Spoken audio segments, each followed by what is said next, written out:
طلاق 2 ہی دفعہ دی جا سکتی ہے. ماشاءاللہ. فَإِمْسَاكُمْ بِمَعْرُوفٍ أَوْ تَسْرِيحٌ بِإِحْسَان. اس کے بعد یا تو بیوی کو پکا پکا اپنے پاس رکھ لو یا پھر احسان کے ساتھ چھوڑ دو. بیوی کو پکا پکا اپنے پاس رکھ لو، یہ کس لفظ کا ترجمہ ہے میرے علم میں نہیں ہے. ذرا تیسری بار تو پھر پکی فارغ ہو جائے گی نا، تو رکھنے دو. 2 دفعہ ہی مختلف اوقات میں آپ طلاق دے سکتے ہیں. وَلَا يَحِلُّ لَكُمْ أَن تَأْخُذُوا مِمَّا آتَيْتُمُوهُنَّ شَيْئًا. اور تمہارے لیے حلال نہیں ہے کہ جو تم نے ان کو حق مہر کے طور پہ رقم دی تھی وہ واپس لو. بلکہ سورہ نساء میں آتا ہے اگر ڈھیروں سونا چاندی بھی دیا وہ واپس نہیں لینا، کیونکہ اسی کے عوض تو وہ تمہارے لیے حلال ہوئی تھی. ماشاءاللہ بالکل صحیح. إِلَّا أَن يَخَافَا أَلَّا يُقِيمَا حُدُودَ اللَّهِ.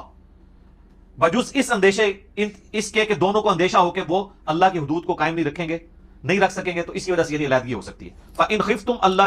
بہترین بات کی انجینئر صاحب. اب خلا کی آیتیں پڑھ رہے ہیں. دیکھیں انجینئر صاحب کا دعویٰ یہ ہے کہ عورت بھی جب چاہے خلا لے سکتی ہے. آگے آپ ان کی ویڈیو دیکھ سکتے ہیں. اور آیت پڑھ رہے ہیں الا ان یخافا اللہ یقیما حدود اللہ، کہ میاں اور بیوی دونوں کو خوف ہو کہ اللہ کی حدود پر قائم نہیں رہ سکتے. تو یہ غور سے ترجمہ سنیے گا آپ. یقیما حدود اللہ، اگر تمہیں ڈر ہو کہ تم اللہ کی حدوں کو قائم نہیں رکھ سکو گے، میاں بیوی کا تعلق آگے مزید نہیں چل سکتا.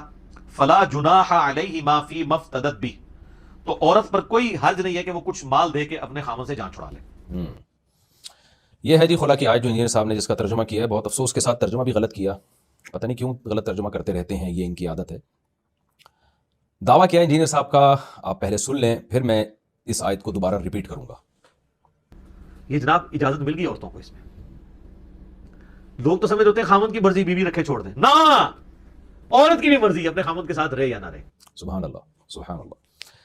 آج تک تو ساری دنیا کے سارے مسلمان یہی سمجھتے رہے کہ بیوی آتی اپنی مرضی سے ہے، جاتی شوہر کی مرضی سے ہے. آپ نے دیکھا ہوگا کہ شوہر نالائق ہے تو اس کے لیے دعائیں ہو رہی ہیں داماد کے لیے، اسے طلاق لینے کی کوشش کی جا رہی ہے. لیکن انجینئر صاحب نے بہت آسان راستہ کر دیا. ہمارا فیملی سسٹم تباہی کی طرف جا رہا ہے اور سیکولر اور لبرل قوتیں وہی باتیں کر رہی ہیں جو انجینئر صاحب کر رہے ہیں. فرق صرف یہ ہے کہ سیکولر اور لبرل قوتیں اس پر قرآن و سنت کا لیبل نہیں لگاتے، لیکن انجینئر صاحب ان سیکولر قوتوں کے دعووں کو مشرف با اسلام کر کے پیش کرتے ہیں.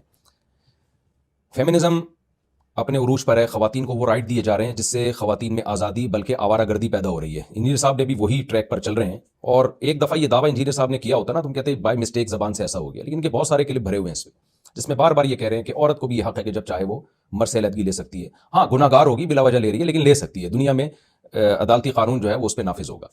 جبکہ قرآن و سنت یہ کہتا ہے، حدیث یہ کہتی ہے، صحابہ یہ کہتے ہیں، اور چاروں امام یہ کہتے ہیں، حتیٰ کہ اہل حدیث یہاں تک کہ شیعہ یہ کہتے ہیں کہ خلا یک طرفہ کام نہیں ہے. شوہر کی مرضی کے بغیر خلا نہیں ہو سکتا. ایک بات خوب سمجھ لیں، شوہر اگر ظلم کر رہا ہے نا تو ظلم کی بعض نوعیتیں ایسی ہیں جس میں عورت کو بہت نقصان کا خطرہ ہے. وہاں پر عدالت میاں بیوی کا نکاح ختم کر سکتی ہے، اس کے ہم بھی قائل ہیں، اس پر میں ڈیٹیل میں بیان کئی بار کر چکا ہوں. لیکن ایسا نہیں ہے کہ عورت جب چاہے اٹھے اور بس اس بیس پہ کہ مجھے میاں پسند نہیں ہے جا کے کورٹ سے خلا کی ڈگری لے کے آ جائے اور شوہر اس خلا نامے پر سائن بھی نہ کرے. یہ نہیں ہوتا. یہ انجینئر صاحب اور بعض چند اسکالرز آ گئے ہیں جنہوں نے اس کو پروموٹ کرنا شروع کر دیا ہے. تو چونکہ اس سے ہمارا خاندانی نظام تباہ و برباد ہو رہا ہے، اور یہ لوگ خواتین کے حقوق کے نام پہ اس طرح کی باتیں کرتے ہیں، لیکن خواتین کو نہیں پتا کہ یہ ہمارے حقوق کا لیبل لگا کے ہمارا ہی بیڑا غرق کیا جا رہا ہے. آپ خود سوچیں کہ جب ایک مرد کو پتا ہو کہ یہ میری بیوی کسی بھی وقت مجھے چھوڑ کے جا سکتی ہے، تو وہ بیوی کو ایز اے انسٹرومنٹ استعمال کرے گا، وہ ٹیشو پیپر کی طرح استعمال کرے گا جیسے گرل فرینڈ کو استعمال کیا جاتا ہے. کیونکہ گرل فرینڈ بوائے فرینڈ میں اور میاں بیوی میں کوئی فرق ہی نہیں رہے گا کہ جب دونوں کو بریک اپ کا حق ہو. تو مرد جو عورتوں پہ خرچ کرتے ہیں، ان پہ ذمہ داریاں پوری کرتے ہیں، ان سے اولاد چاہتے ہیں، وہ سب کام مرد چھوڑ دیں گے. ان کو ڈر لگے رہے گا یار کسی بھی وقت چھوڑا جا سکتا ہے مجھے. تو اللہ نے مرد کو طلاق کا حق دیا، اس کی بہت ساری حکمتیں ہیں. میں بھی ان حکمتوں کی ڈیٹیل میں نہیں جاؤں گا، ابھی تو میں صرف بتا رہا ہوں قرآن و سنت کیا کہتا ہے اس بارے میں. قرآن و سنت میں واضح ہے، قرآن کی آیت میں بھی احادیث میں بھی، کہ خلا یک طرفہ کام نہیں ہے. جج مرد کو کہے گا کہ تم طلاق دو اپنی بیوی کو، وہ دے دے گا تو ٹھیک ہے، ادروائز نہیں. جج شوہر کو کہے گا کہ خلا کے پیپر پہ سائن کرو، وہ کر دے تو ٹھیک ہے، نہیں کرے تو اس خلا کی کوئی حیثیت نہیں ہے. بار بار میں کہتا ہوں جج اپنی بیوی کو طلاق دے سکتا ہے، دوسروں کی بیویوں کو طلاق یا خلا نہیں پکڑا سکتا وہ. تو اب ہم آتے ہیں انجینئر صاحب کے علمی دلائل کی طرف جو وہ اکثر پیش کرتے رہتے ہیں.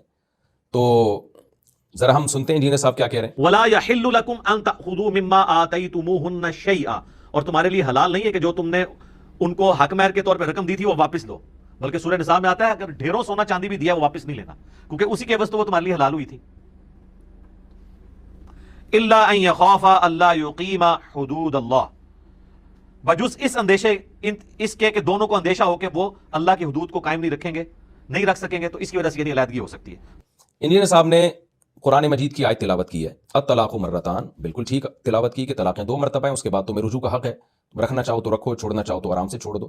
آگے اللہ تعالیٰ نے کیا فرمایا، انجینئر صاحب نے بھی آیت تلاوت کی ہے، مجھے ریفرنس کی ضرورت نہیں ہے. لا یحل لکم ان تاخذوا مما آتیتموہن شیئا، طلاق کے بعد تمہارے لیے حلال نہیں ہے کہ تم بیوی کو جو تم نے مہر دیا تھا اس میں سے کچھ بھی لے لو. بالکل انجینئر صاحب نے ٹھیک بات کی ہے. آگے اللہ کیا فرما رہے ہیں، الا ان یخافا الا یقیما حدود اللہ، ایک صورت میں تمہارے لیے پیسے لینا جائز ہے، یعنی نکاح ختم ہونے کے باوجود ایک صورت ایسی ہے جس میں تمہارے لیے پیسے لینا جائز ہے. اور وہ کب جائز ہے، الا ان یخافا الا یقیما حدود اللہ، میاں بیوی کو خوف ہو کہ وہ حدود اللہ پہ قائم نہیں رہ سکتے، یعنی محبت کے ساتھ زندگی نہیں گزار سکتے، وہ دونوں کو خوف ہو. یک طرفہ خوف کا قرآن ذکر نہیں کر رہا ہے، یہ نہیں کہہ رہا قرآن کے جج صاحب کو خوف ہو یا صرف بیوی کو خوف ہو. اگر صرف جج کا خوف معتبر ہوتا تو پھر اس آیت کا مطلب ہوتا کہ جج کو اگر خوف ہے تو وہ علیحدگی کروا سکتا ہے، پھر تو بیوی راضی نہ بھی ہوتی تو جج علیحدگی کروا سکتا. یعنی جج میاں بیوی کورٹ میں جائیں گے اور جج کہہ رہا ہے کہ بھائی مجھے لگ رہا ہے آپ دونوں نہیں رہ سکتے، لے بھائی یہ لو خلا کی ڈگری. عورت کہے گی میں رہنا چاہتی ہوں اپنے شوہر کے ساتھ، جج کہے گا نہیں اللہ نے کہا ہے کہ مجھے خوف ہوگا تو میں تم دونوں کو علیحدہ کر سکتا ہوں. ظاہر انجینئر بھی اس آیت کا یہ مطلب نہیں بیان کرے گا. اللہ تعالیٰ کیا فرما رہے ہیں، الا ان یخافا، میاں کو بھی اور بیوی کو بھی دونوں کو خوف ہے کہ اب ہم نہیں رہ سکتے. خوف کی کوئی بھی وجہ ہو سکتی ہے.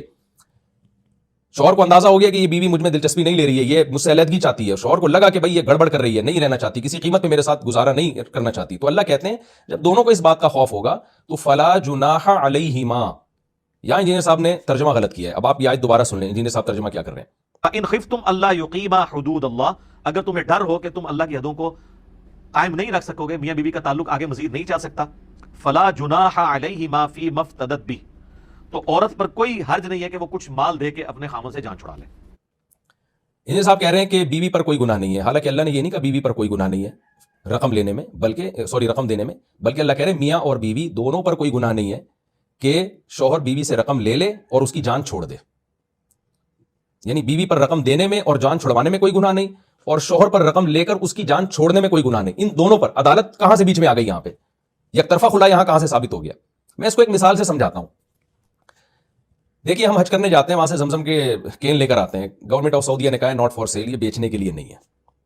اب میں آیا یہاں 8-10 ڈبے لے آیا اٹھا کے، لوگ مجھ سے ڈبہ مانگ رہے ہیں کہ بھائی دو.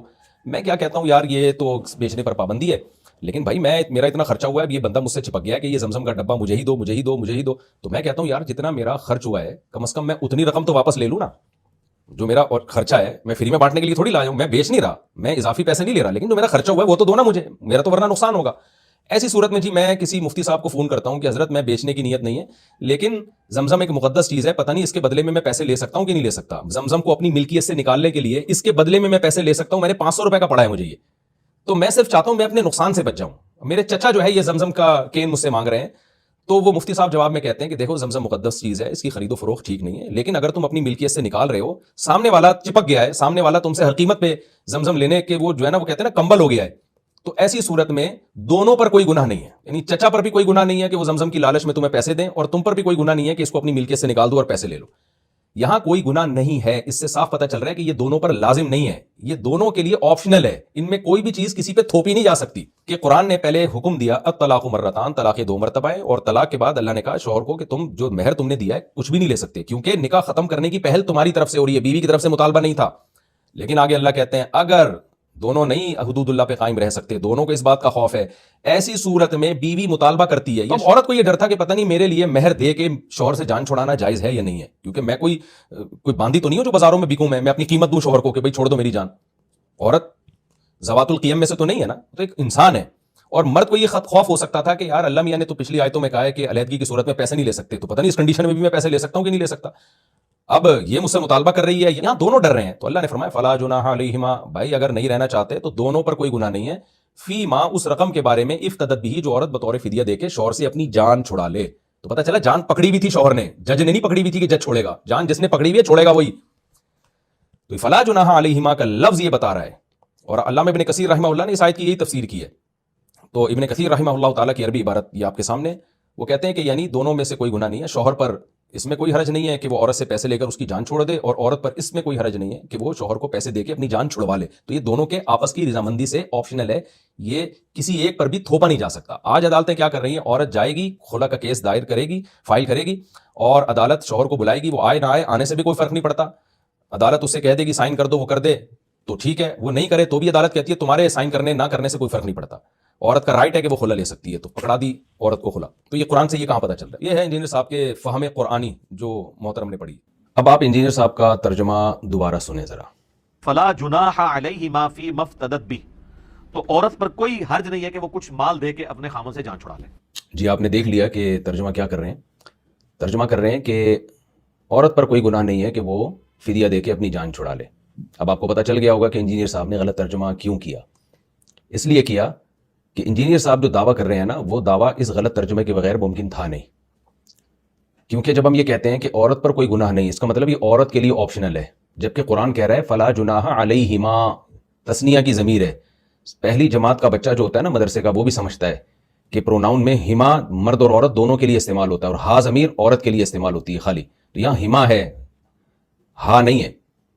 تو اب آپ دیکھ سکتے ہیں اللہ تعالیٰ نے کیا فرمایا، میاں بیوی دونوں پر کوئی گناہ نہیں ہے. اس سے پتہ چلتا ہے یہ دونوں کے لیے آپشنل ہے، دونوں پر نہیں تھوپا جا سکتا. اور انجینئر صاحب نے ترجمہ کیا کہ عورت پر کوئی گناہ نہیں ہے، گویا یہ شو کر دیا کہ عورت کے لیے آپشنل ہے، اس میں مرد کا کوئی دخل نہیں ہے. عورت چاہے گی تو خلا لے سکتی ہے، پیسے دے کے جان چھڑا سکتی ہے، نہیں چاہے گی تو جان نہیں چھڑا سکتی. جبکہ قرآن کہہ رہا ہے کہ دونوں پر کوئی گناہ نہیں ہے. تو میں نے جو تقریر کی اس سے آپ سمجھ گئے ہوں گے کہ جب ہم یہ کہتے ہیں دونوں پر کوئی گناہ نہیں، تو اٹ مینس کہ مرد کے لیے بھی آپشنل ہے کہ وہ پیسے لے کے جان چھوڑ دے، مرد میں اس پر کوئی گناہ نہیں ہے، اور عورت کے لیے بھی آپشنل ہے کہ وہ پیسے دے کے جان چھڑا لے. تو دونوں اگر یہ آپس کی رضامندی سے کریں تو دونوں پر کوئی گناہ نہیں ہے، یعنی دونوں میں سے کسی ایک پہ تھوپا نہیں جا سکتا. تو اب آپ نے دیکھ لیا کہ انجینئر صاحب نے ترجمہ غلط کیوں کیا. کیونکہ انجینئر صاحب اگر ترجمہ صحیح کر دیتے تو یہ صحیح ترجمہ ہی انجینئر صاحب کے اگینسٹ چلا جاتا. اس لیے انہوں نے بڑی ہوشیاری سے ترجمہ ہی آیت کا غلط کیا. اٹ از کالڈ بدترین خیانت، بٹ اٹ از کالڈ بدترین تحریف، یعنی اللہ کی آیات میں تحریف، بٹ اٹ از کالڈ اللہ کی آیات کے ساتھ بدترین مذاق. آگے خود انجینئر صاحب اعتراف کر رہے ہیں کہ عورت بطور فدیہ کے وہ رقم دے گی، جیسے کہ آپ اس کلپ میں دیکھ سکتے ہیں. یہ جناب اجازت مل گئی عورتوں کو اس میں. لوگ تو سمجھ ہوتے ہیں خامن کی مرضی بیوی رکھے چھوڑ دے، نہ عورت کی بھی مرضی اپنے خامن کے ساتھ رہے یا نہ رہے. تو اللہ تعالیٰ وہ فدیہ دے کے عورت جان چھڑا سکتی ہے اپنے خامن سے. قرآن کے الفاظ بھی یہی ہیں، فلا جناح علیہما فیما افتدت به. اللہ کہتے ہیں اس رقم کے بارے میں میاں بیوی پر کوئی حرج نہیں ہے، وہ رقم جو عورت بطور فدیہ کے دے گی. فدیہ کا لفظ بتا رہا ہے کہ یہ مرد کی مرضی کے بغیر نہیں ہو سکتا. کیوں؟ فدیہ کسے کہتے ہیں؟ فدیہ قیدی دیتے ہیں اپنی جان چھڑانے کے لیے. دنیا میں آپ نے کوئی ایسا قیدی دیکھا جو جیل کے مالک سے کہے یہ 50,000 روپے پکڑو میں جا رہا ہوں ٹاٹا؟ بھائی اس کی رضا ہوگی تو وہ فدیہ کو قبول کرے گا. قیدی جب چھڑوائے جاتے ہیں نا تو بعض تو ویسے ہی بھاگ جاتے ہیں، لیکن اگر پکی قید ہوگی تو وہ بھاگ نہیں سکتے. وہ پھر کیا کرتے ہیں، جیل کے مالک کو یا جو بھی حکومت ہے جن لوگوں نے گرفتار کیا ان سے بارگیننگ ہوتی ہے، یار تم ہمیں شرافت سے نہیں چھوڑتے تو ایسا کرو کہ اتنے پیسے لے لو اور ہماری جان چھوڑ دو. تو وہ پیسے لیتے ہیں اپنی مرضی سے، پھر آپ کی جان چھوڑتے وہی ہیں، جیل کا دروازہ وہی کھولیں گے. یہ نہیں ہوتا کہ جی کوئی تیسرا کنٹری آئے اور وہ اس پر یوں اٹھا کے اس کو پیسے پکڑائے اور وہ کنڈی کھولے نہیں، وہ تیسرا کنٹری کھول کے قیدی کو بھگا کے لے جائے. اگلا کہے گا یار قیدی میرا ہے، جیل میرا ہے، کنڈی تو آ کے کھول رہا ہے. تو میں بار بار کہتا ہوں جج اپنی بیوی کو چھوڑ سکتا ہے، دوسروں کی بیویوں کو نہیں چھوڑ سکتا. میں اسی وجہ سے کہتا ہوں کہ اللہ کہتے ہیں عورت فدیے کا لفظ بتا رہا ہے کہ عورت مرد کی قید میں ہے.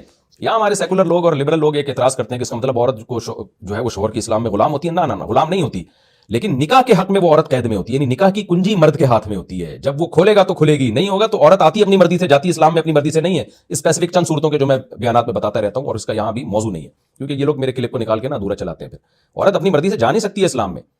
تو فدیہ کا لفظ بتا رہا ہے کہ بھئی یہاں جان چھڑوانی ہے تو جان اس سے چھوٹے گی نا جس نے جان پکڑی ہوئی ہے، تو وہ چھوڑے گا تو چھوٹے گی. ایسا تھوڑی کہ منہ پہ اس کے پیسے تھوپے اور نکل گئی، تو یہ تھوڑی ہو سکتا ہے. تو آج کل جج یہی کر رہا ہے کہ عورت سے مہر لے کے شوہر کے منہ پہ تھوپ دیا اور اسے کہا چل بھائی تیری چھٹی ہے جا تو. وہ کھڑا ہوا دیکھ رہا ہے تماشا یار. دوسری بات یہ فی مفتدت بھی، اسی لفظ میں افتدا جو ہے نا یہ فدیہ سے ہی نکلا ہے. فدیہ کا باب آتا ہے، باب افتعال، افتدایا.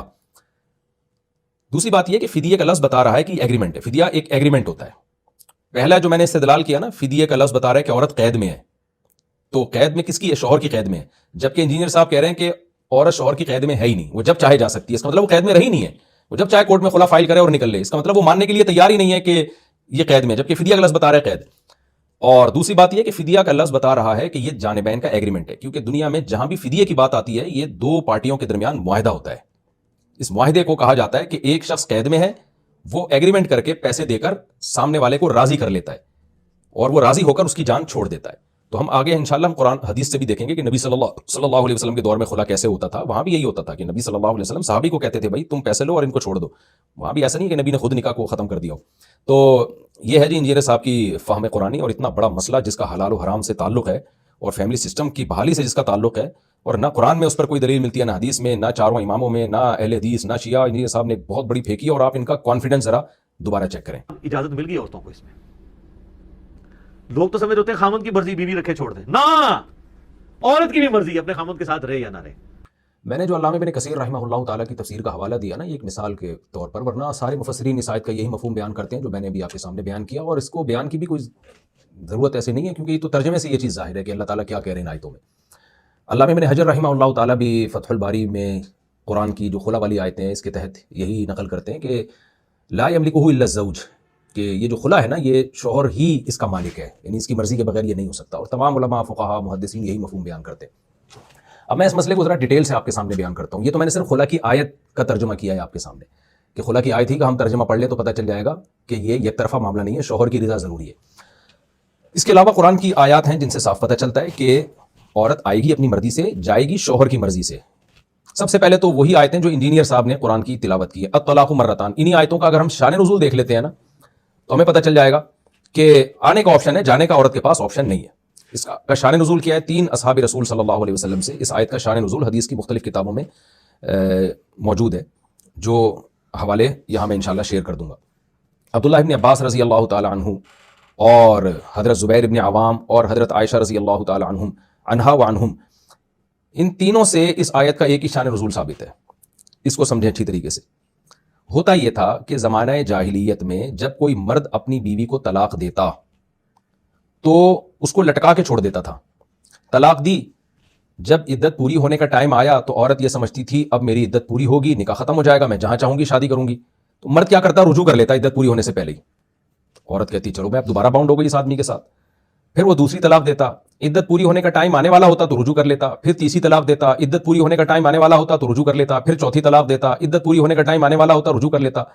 تو واللہ لا اطلقکی ولا آوی کی ابداً، وہ کہتا ہے کہ اللہ کی قسم میں تجھے رکھوں گا نہ چھوڑوں گا، یعنی اپنے نکاح سے آزاد نہیں ہونے دوں گا میں تجھے، اور رکھوں گا اس سینس میں نہیں کہ تیرے حقوق بھی ادا نہیں کروں، لٹکا کے چھوڑوں گا میں تجھے۔ اللہ تعالیٰ نے اس ظلم کا سد باب کیا، اور سد باب کیسے کیا؟ موطا امام مالک کی حدیث ہے، ابو داؤد کی حدیث ہے، سنن نسائی کی حدیث ہے، تفسیر ابن کثیر میں علامہ ابن کثیر نے ابن جریر کے سند سے ذکر کی ہے، اور تمام صحیح حدیثیں ہیں۔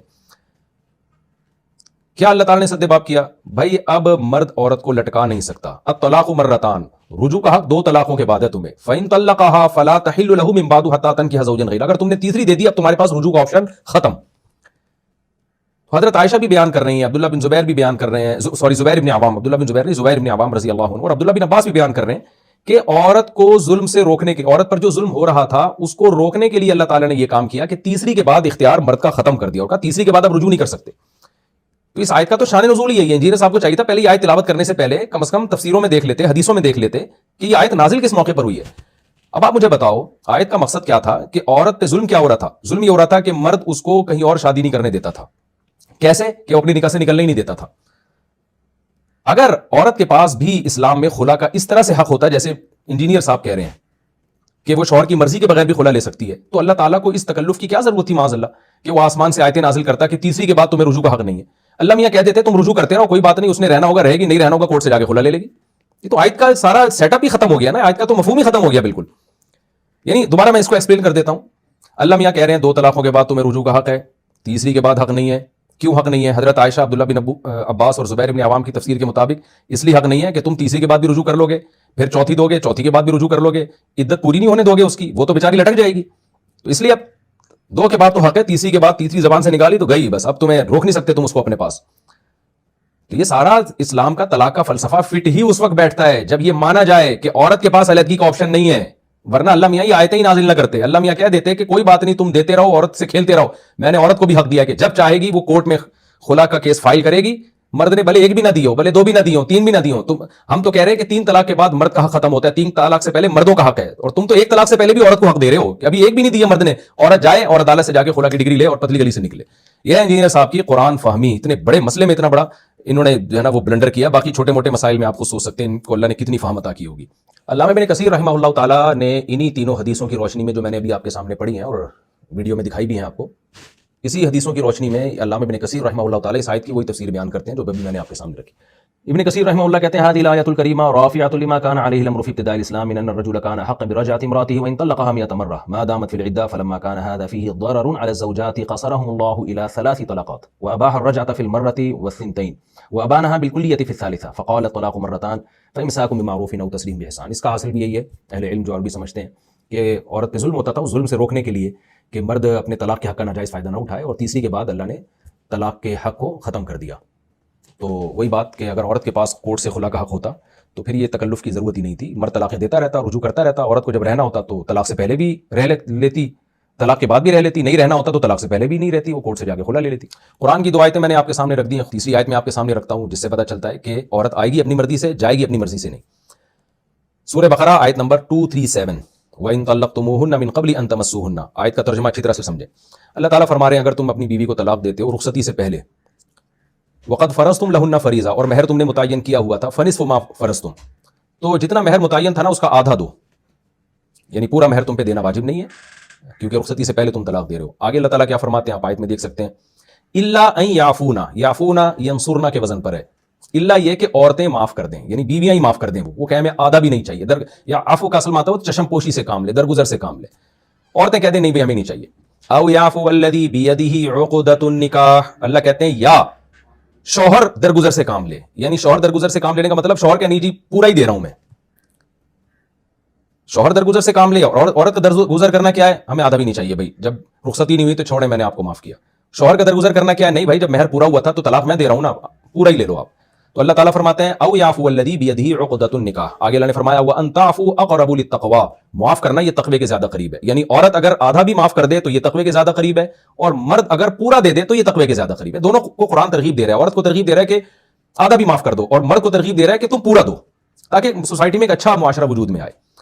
اب دیکھیں یہاں اللہ تعالیٰ نے عورت کے لیے عورت کی ضمیر استعمال کی، بیوی کے لیے. الا ان یعفونا، اللہ کہتے ہیں الا یہ کہ وہ عورتیں معاف کر دیں.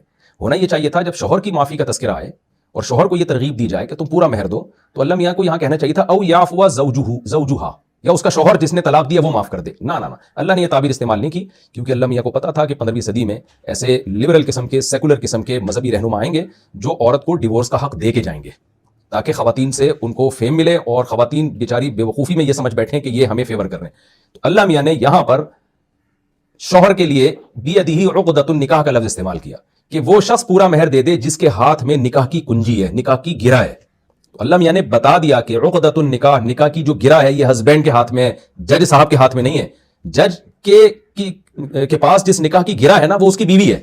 اس لیے میں بار بار کہتا ہوں جج اپنی بیوی کے نکاح کے بندھن کو کھول سکتا ہے، کیونکہ جس کے ہاتھ میں گرہ ہوتی ہے گرہ کھول بھی وہی سکتا ہے. عقدہ گرہ کو کہتے ہیں، تو گرہ کھول بھی وہی سکتا ہے. تو جج گرہ کھول سکتا ہے، اس عورت کے نکاح کی گرہ کھول سکتا ہے جس عورت کے نکاح کی گرہ جج کے ہاتھ میں ہے. اور جج کے ہاتھ میں کس عورت کے نکاح کی گرہ ہے؟ اپنی بیوی کے. قرآن کے مطابق دوسروں کی بیویوں کے نکاح کی گرہ جج کے ہاتھ میں ہے ہی نہیں، وہ شوہر کے ہاتھ میں ہے، جیسے کہ اللہ تعالیٰ فرما رہے ہیں جج تھوڑی مہر پورا دے گا بیوی کو. شوہر کے بارے میں اللہ کہہ رہے ہیں کہ تم پورا مہر دے دو، طلاق کے بعد بھی بندہ آدھا ہے لیکن دے دو پورا. تو شوہر کے لیے اللہ نے یہاں یہ لفظ استعمال کیا او بیدہ عقدۃ النکاح، یہ جس کے ہاتھ میں نکاح کی گرہ ہے. انجینئر صاحب کہہ رہے ہیں کہ عورت بھی جب چاہے شوہر سے آزادی لے سکتی ہے، جبکہ اللہ کیا کہہ رہے ہیں کہ عقدۃ النکاح جو ہے عورت اپنی مرضی سے آئے گی، اس میں تو عورت پہ زبردستی نہیں ہے. جانے کے لیے یہ گرہ اللہ نے شوہر کے ہاتھ میں دے دیا. وہ گرہ کھولے گا تو علیحدگی ہوگی، نہیں کھولے گا تو علیحدگی نہیں ہوگی. سورہ بقرہ میں عقدۃ النکاح کا دوسری جگہ بھی یہی مطلب ہے. قرآن میں کیا ہے؟ وَلَا تَعْزِمُوا عُقْدَةَ النِّكَاحِ حَتَّى يَبْلُغَ الْكِتَابُ أَجَلَهُ. اللہ کہتے ہیں جب کوئی عورت بیوہ ہو جاتی ہے تو عقدۃ النکاح کا عزم نہ کیا کرو جب تک اس کی عدت پوری نہ ہو جائے. تو یہاں بھی عقدۃ النکاح کا مطلب کیا ہے؟ نکاح کے عقد میں اس کو لانا، اس کو جو ہے وہ بیوی بنا لینا. تو بیوی جب بن گئی ہے تو اب اس کی جو ہاتھ میں گرہ ہے بیدہ، وہ شوہر کے ہاتھ میں. تو قرآن کی عیسائی سے بھی یہ مضمون بہت ہی واضح ہوتا ہے. اب ہم ذرا انجینئر صاحب کی طرف دوبارہ چلتے ہیں، دیکھیے وہ کیا کہہ رہے ہیں. یہ اب آپ کو پتہ چلا مفتی صاحب چیخ رہے ہیں یہ ججوں کی بیویاں نہیں ہیں، کیونکہ ان کے بابا جان جو ہیں، ٹھیک ہے، یعنی کہ امام حنیفہ روحانی بابا جان، وہ یہ فتویٰ دے گئے ہوئے ہیں. اب انہوں نے اپنے بابے کا فتویٰ تو لال کرنا ہے. مفتی صاحب بڑے بھڑکے ہوئے تھے کہ جی یہ ججوں کی بیویاں نہیں ہیں، جج اپنی بیویوں کو طلاق دے، لوگوں کی بیویوں کو طلاق دے. بھائی کیا کریں جج؟ تمہارے گنڈے قسم کے جو حنفی عوام ہیں اور گنڈے قسم کے جو حنفی مولوی ہیں وہ اپنی بیویوں پہ ظلم کرتے ہیں، طلاق بھی نہیں دیتے، تو ان کی سنوائی کہاں پہ ہوگی؟ خلا عورت کا اتنا ہی حق ہے جتنا مرد کا طلاق دینے کا حق ہے. نہیں اگر دینا مرد طلاق عدالت میں جائیے، عدالت میرے کو نہیں جاتا، ٹھیک ہے، ون سائیڈ ڈیسیژن ہو جائے گا. اسلام میں کیا عورت اپنے خاوند سے طلاق یا خلا لے سکتی ہے؟ لے سکتی ہے، جس طرح مرد کا حق ہے کہ وہ بیوی کو جب چاہے طلاق دے سکتا ہے بغیر وجہ کے بھی. اللہ کے ظلم مجرم ہوگا، طلاق واقع ہو جائے گی. عورت بھی بغیر وجہ کے خاوند سے خلا لے سکتی ہے، گناہ گار ہوگی بغیر وجہ کے لیے، لیکن وہ تو اس کا حق ہے، وہ لے سکتی ہے۔ اچھا، طلاق میں رجوع وہ ایک بندے کہتے ہیں جی، ایک عورت کہہ رہی ہے جی میں نے بغیر وجہ کے لے دی ہے۔ میں نے کہا یہ کیسے ہو سکتا ہے؟ انڈیا سے ایک بھائی نے رابطہ کیا عثمان بھائی کے ساتھ، تو میں نے ان کو کہا کہ میرے بھائی سب سے بڑی وجہ یہ ہے کہ ایک عورت کہتی ہے میں تیرے ساتھ نہیں رہنا چاہتی، یہ تو خود بہت بڑی وجہ ہے۔ اب یہ کہنا جی وہ کہ جی میں تیرے ساتھ یہ مسئلہ ہے، جب وہ کہہ رہی میں نہیں رہنا چاہتی، خود بذات خود بہت بڑی وجہ ہے۔ یہ میں نے 3 آیتیں آپ کے سامنے پیش کی ہیں، قرآن کی اور بھی آیات ہیں جس سے صاف پتہ چلتا ہے کہ عورت آئے گی اپنی مرضی سے، جائے گی اپنی مرضی سے نہیں۔ سورہ بقرہ کی آیات ہیں للذین یؤلون من نسائہم تربص 4 اشہر فإن فاؤوا فإن اللہ غفور رحیم وإن عزموا الطلاق فإن اللہ سمیع علیم۔ ایلا کیا ہوتا ہے پہلے میں یہ بتا دوں، اس آیت میں اللہ نے فرمایا کہ جو مرد اپنی بیویوں سے ایلا کرتے ہیں تو 4 مہینے تک انتظار کیا جائے گا۔ تو اگر مرد رجوع کر لیں تو ٹھیک ہے، اچھی بات ہے، رجوع نہیں کرتے تو طلاقی کا انہوں نے عزم کیا ہوا ہے تو اللہ تعالیٰ سننے والا جاننے والا ہے۔ کیا مطلب اس آیت کا میں آپ کو ڈیٹیل میں بتاتا ہوں۔ دیکھیں ایلا کہتے ہیں مرد اگر قسم اٹھا لینا کہ میں اپنی بیوی کے پاس نہیں جاؤں گا۔ ایک تو ہوتا ہے کوئی مرد ویسے ہی اپنی زوجہ سے ہم بستری نہیں کر رہا، سفر پہ گیا ہوا ہے، یا اس کو رغبت ختم ہو گئی ہے اور اسی کے ساتھ 4-5 مہینے 6 مہینے گزر جاتے ہیں، یا بیوی ہی بیچاری عمر زیادہ ہو گئی ہے اس کی، یا کوئی ایسا عیب پیدا ہو گیا جس کی وجہ سے مرد میں اس کو ہم بستری میں رغبت ہی نہیں رہی ہے، کوئی عیب ایسا پیدا ہو گیا اس میں، کیونکہ ہم بستری ایک ایسی چیز ہے جس کا تعلق مرد کی طبیعت پر ہے، اگر اس کی طبیعت مائل نہیں ہوگی تو وہ زبردستی مرد سے یہ کام کرایا نہیں جا سکتا، وہ ایک نارمل ہے، وہ ایک الگ بحث ہے، اس کا یہاں قرآن میں تذکرہ نہیں ہے۔ لیکن بعض مرد کیا کرتے ہیں، زمانے جاہلیت میں بھی کرتے تھے، اب بھی کرتے ہوں گے، قسم اٹھا لیتے ہیں کہ اللہ کی قسم میں تیرے قریب نہیں آؤں گا۔ یہ ظلم ہے عورت کے اوپر، یعنی چاہے مجھے رغبت ہو یا نہ ہو، اس سے کوئی فرق نہیں پڑتا، میں نہیں تیرے قریب آؤں گا۔ تو زمانے جاہلیت میں مرد عورت پہ یہ ظلم کیا کرتا تھا، طلاق نہیں دے رہا ہے لیکن قسم اٹھا لیا کہ اللہ کی قسم میں تجھ سے ہم بستری نہیں کروں گا۔ اب عورت بیٹھی ہوئی ہے، وہ سالوں پہ سال گزرتے چلے جا رہے ہیں، بھائی تو طلاق دے کے اس کو چھوڑ دے، تو نہیں کرے گا تو اس کو اپنا حق کہیں اور سے وصول کرنے دے تاکہ کسی اور مرد سے شادی کرے، اپنی حلال خواہش تو پوری کرے۔ زنا اسلام میں ویسے ہی حرام ہے، تو اب عورت بیچاری کیا کرے؟ تو اللہ میاں نے کہا اگر کسی مرد نے قسم اٹھا لی ہے نا، للذین یؤلون من نسائہم، قسم اٹھا لی نا اگر، اس کا مطلب تو بھائی تو اس کو لٹکانا چاہ رہا ہے، تو اللہ نے کہا تربصوا 4 اشہر، 4 مہینے تک ویٹ کرنا پڑے گا آپ کو، 4 مہینے تک اللہ نے تمہیں آپشن دیا ہے۔ فإن فاؤوا، اگر واپس لوٹ گئے یعنی قسم توڑ دی، قسم کا کفارہ ادا کرو، بیوی کے پاس طلاق کا رائٹ نہیں ہوگا اسی صورت میں، قسم کا کفارہ ادا کر دو گے اور اللہ تعالیٰ غفور الرحیم ہے، معاف کر دے گا تمہیں۔ لیکن 4 مہینے تک اگر تم نے قسم نہیں توڑی تو جس کو قرآن کہہ رہا ہے فإن عزموا الطلاق، طلاق ہی کا عزم کر لیا ہے تم نے، حالانکہ شوہر نے طلاق کا عزم نہیں کیا، شوہر نے تو یہ عزم کیا کہ بیوی کے پاس نہیں جا رہا، لیکن اللہ نے اس کو طلاق ہی قرار دے دیا ہے۔ تبھی اس آیت کی تفسیر میں امام ابو حنیفہ کیا کہتے ہیں کہ 4 مہینے کے بعد عورت کو خود بخود آٹومیٹیکلی طلاق پڑ جائے گی تاکہ وہ کہیں اور شادی کر کے اپنا ہم بستری کا حق اس مرد سے لے سکے۔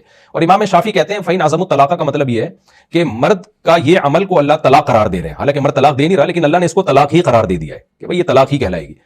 تو امام شافعی کہتے ہیں کورٹ سے جا کے وہ لے سکتی ہے ایسی کنڈیشن میں طلاق، یعنی کورٹ کو وہ کیس فائل کرے گی کہ بھئی 4 مہینے ہو گئے میرے مرد نے قسم اٹھائی ہوئی ہے میرے پاس نہیں آنا اور قسم توڑ نہیں رہا، وہ یہ تو میرے پر جان بوجھ کر ظلم کر رہا ہے، اگر میں بوڑھی ہو چکی ہوتی پھر میرے پاس نہ آتا تو بات سمجھ میں آتی ہے، اس نے تو قسم اٹھائی ہوئی ہے، تو کیوں قسم اٹھائی ایسی؟ یا تو قسم توڑے یا میرا حق ادا کرے۔ تو امام شافعی کہتے ہیں جج جو ہے اس کو ڈیورس دے سکتا ہے۔ یعنی قرآن کی اس آیت کی تفسیر میں 2 قول ہمیں ملتے ہیں، ایک قول تو یہ کہ آٹومیٹیکلی 4 مہینے کے بعد طلاق واقع ہو جائے گی، دوسرا قول یہ ہے کہ عورت کورٹ سے طلاق لے سکتی ہے۔ مجھے ایک بات بتاؤ، اگر عورت کو ہر وقت طلاق کا حق کورٹ سے حاصل ہوتا تو پھر یہ ایلا والی آیت اللہ کو نازل کرنے کی کیا ضرورت تھی؟ تو قرآن یہ احکام کیوں بیان کرتا کہ مرد اگر قسم اٹھا لے کہ میں بیوی کے پاس نہیں جاؤں گا، تو اللہ کہتے ہیں 4 مہینے تیرے پاس آپشن ہے، 4 مہینے تک تیرے پاس رائٹ ہے کہ تو قسم توڑ سکتا ہے، 4 مہینے کے بعد یہ آپشن گیا تمہارے ہاتھ سے، اب تم قسم توڑ بھی دو تو بیوی کے پاس ڈیورس کا حق آ گیا ہے، تو اس سے پتہ چلتا ہے اس سے پہلے حق نہیں ہے۔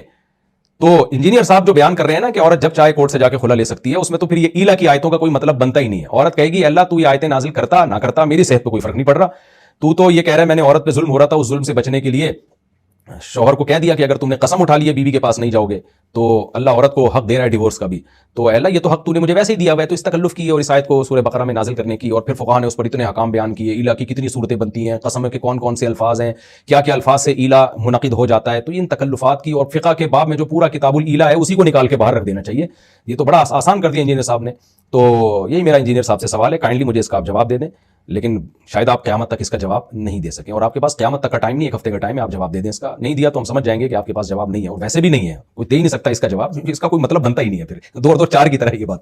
تو یہ بھی ایک آیت ہے کہ اللہ تعالیٰ نے عورت کو ایلا کی صورت میں حق دیا ہے ڈیورس کا، اس کا مطلب ایلا جب نہیں ہے تو پھر حق نہیں ہے اس کے پاس، تو ورنہ وہ ایلا کرے مرد نہ کرے دونوں صورتوں میں وہ تو ویسی عدالت سے خلا لے سکتی ہے، تو پھر ایلا والی آیتیں نازل کرنے کا مطلب کچھ بنتا نہیں ہے۔ اب ہم ذرا انجینئر صاحب کے کچھ دوسرے دلائل کی طرف بھی چلتے ہیں جو انہوں نے حدیث سے دینے کی کوشش کی ہے، لیکن جیسے قرآن سے دی ہے نا اس کا حشر آپ نے دیکھ لیا، حدیث سے جو دلائل دی ہیں اس کا تو اس سے بھی زیادہ برا حشر ہونے والا ہے